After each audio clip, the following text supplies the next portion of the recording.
Hey everyone, I'm Boris. Welcome back to the channel. I hope you liked the last videos, but I got another video here for you today. A heinous crime happened on the New York City subway recently. A lady was set on fire. She was sleeping on the train, last stop, F train, Coney Island. And an individual walked up to her and set her on fire. Now, this individual is so depraved, he walked off the train, sat there to watch her burn. Thankfully, well, I won't say thankfully because unfortunately, she succumbed to her injuries, so she's not with us anymore. And I want to appeal to the people to say a prayer for her family, condolences, all the above. But this is something that been happening for a very long time, where New York City, they have so many, I call them bleeding hearts.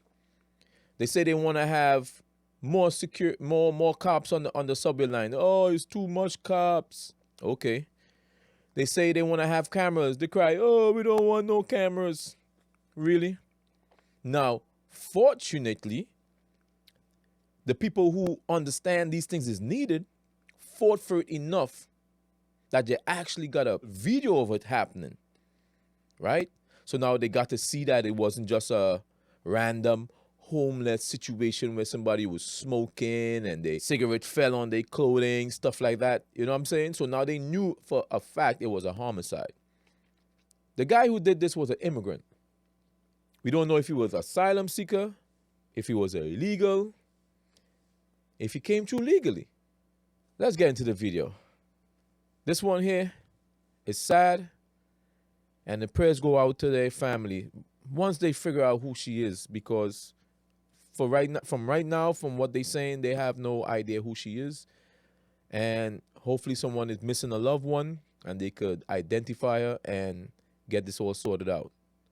Upside, they caught him. Let's get into it. Police make an arrest in connection to the horrific attack on a New York City subway. The NYPD says a woman was sleeping on the train this morning before she was deliberately set on fire by another passenger. The woman, who is yet to be identified, has died. This is what authorities had to say on how technology played a factor in all of this. Today's brutal murder was captured on one of those onboard train video cameras. It offered detectives immediately answers to questions that they had. What happened? It offered them images of the perpetrator. It allowed them to take those images and release them to the public. And it allowed the public to see something and say something. And that's why we're standing here now reporting that an individual is in custody, a person of interest is in custody. So you see what happened? See now, all these New York civil liberties and stuff like that, they come and they make a whole bunch of noise on why, oh, it shouldn't have so much cameras around and so much cops around, make people feel uncomfortable. Listen, when you're out in public, you got to understand, no one cares if you kiss somebody. No one cares if you touch one of your loved ones. No one cares what you're doing out there. Crime is what they care about. Once you ain't doing nothing lewd and illegal, life goes on. Other countries do it. You go visit the other countries and you don't say nothing.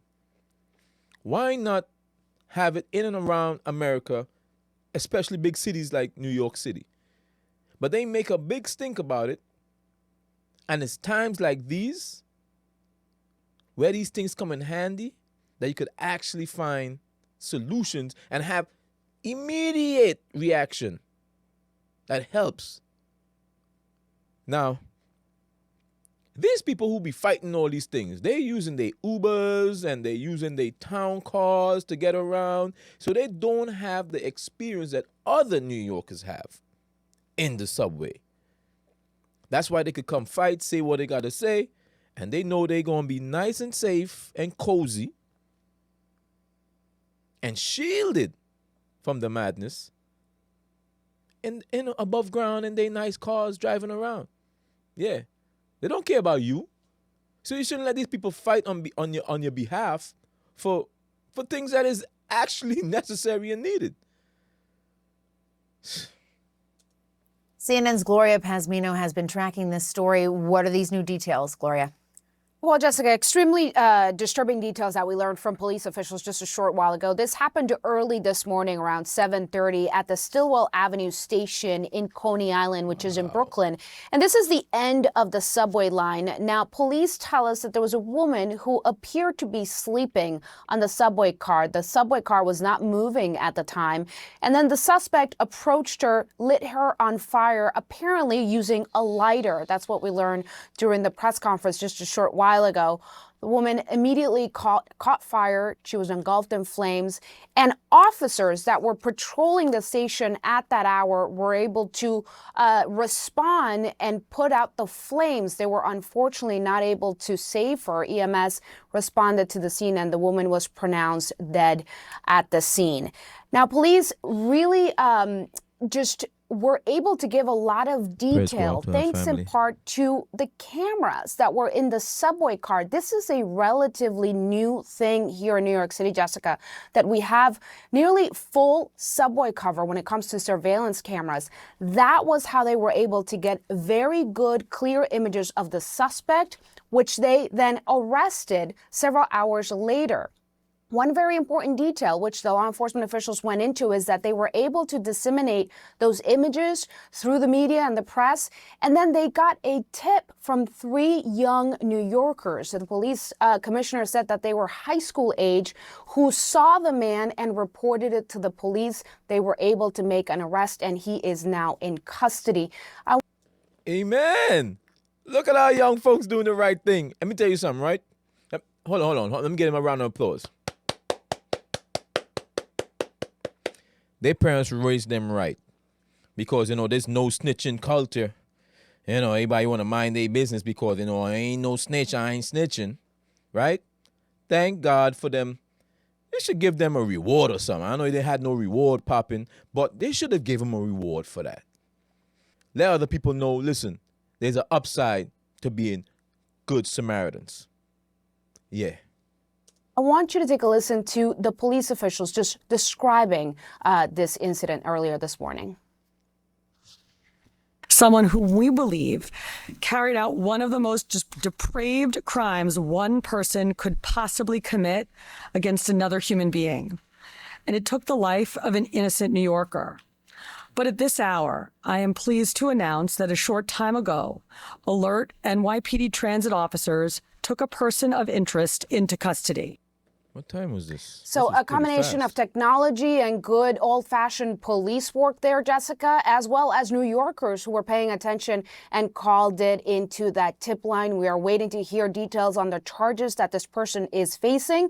And of course, more details about the person who was killed in this absolutely senseless tragedy. Jessica? All right. Gloria Pazmino, thank you very much. And joining us now is CNN Chief Law Enforcement and Intelligence Analyst John Miller. He was formerly the Deputy Commissioner of Intelligence and Counterterrorism for the NYPD. John, first, I just want to get your thoughts generally about this crime and how it all progressed throughout the day and the key role that officials say technology played. Well, Jessica, it's one of those things that actually could have happened very differently and unfolded in an equally tragic way. So you have an empty train car. You have an individual who approaches this woman who is sleeping. He uses this lighter, according to the video that was downloaded from that train car, to set the blanket that she is wearing on fire. And that fire expands until it awakens her. But at this point, she's engulfed in flames and stands up. At that point, the individual who set her on fire has retreated from the train car and sat down in the station on a bench to watch her stand and burn. When police... Wow. He was right there talking to the police because this body cam footage right here. Boy, I tell you, they had him right there. But on the end of the line, they got a lot of homeless people. They usually kind of shuffle them off the train. So they usually just sitting around. So nobody won't even think of it. And he just seems just sitting there normal to anybody else. Anybody who's been out there moving around, They see homeless people every day, so they will not even think twice or think he's involved. It's crazy. Police arrive. All they see is her in the train car, and they summon people with fire extinguishers and people to render aid. But if it was not for the video in the train car, the MTA gets there, they download the video, and they see it, this wouldn't have been a homicide. This would have been either a mystery or a question about how did this woman either catch fire or set herself on fire. But for that video depicted this individual approaching her and lighting on fire. There were no other witnesses to that. This is sad. It's unfortunate. Please say a prayer for our family. Until next time, peace.